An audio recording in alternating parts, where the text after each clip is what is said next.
ಪೂಜ್ಯ ಗುರುಗಳ ಅಪಾರ ಪ್ರೀತಿಯೂ ನನ್ನನ್ನು ಕಾಣಿಸುತ್ತಿರುವುದಲ್ಲ. ಗುರು ಆದಿ ಗಣೇಶ್ವರರ ಪ್ರೀತಿ ಮಮತೆಗಳು ದೀನರ ಸೇವೆಗಳದೇ ನಾನು ನನ್ನದು ಎನ್ನುವುದಕ್ಕೆ ಈ ಹೃದಯವನ್ನು ತುಂಬಿರಬಾರದು.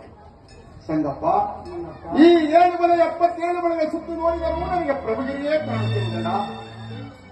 ಪ್ರಭುಗಿರಿಯು ಕಾಣುವಷ್ಟು ದಿನಕ್ಕೂ ನನ್ನಲ್ಲಿ ಹುಟ್ಟುವ ಪ್ರೀತಿಗಳು ಹಾಳಾಗದ ಹೊರತು ಈ ಲೋಕ ಕಲ್ಯಾಣಕ್ಕೆ ಕಾರಿಲ್ಲ. ಸಂಗಪ್ಪ ಸಂಗಪ್ಪ, ಇಷ್ಟು ದಿನಗಳ ಕಳೆದ ಕಾಲ ವ್ಯರ್ಥವಾಗಬಾರದು.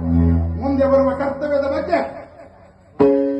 ನುಗ್ಗಿ ತಳ್ಳುದಾಗಬೇಕು. ಸಂಗಪ್ಪ, ನುಗ್ಗಿ ತಳ್ಳುದಾಗಬೇಕು. ಸಂಗಪ್ಪ, ಈ ಪ್ರಭುಗಿರಿ ಕಂಡಾಗ ಓಡಿ ಹೋಗಲೇನು. ಆದರೆ ಇಂತಹ ನಿಸರ್ಗವಾದ ಸ್ಥಳ ಬೇರೆಲ್ಲೂ ಸಿಗುತ್ತೆ. ಹೆದರಬೇಡ, ಓಕೆ. ಇದೋ ಇದೋ ಇದೇ ನನ್ನ ಹೊಸ ಸ್ಥಳ.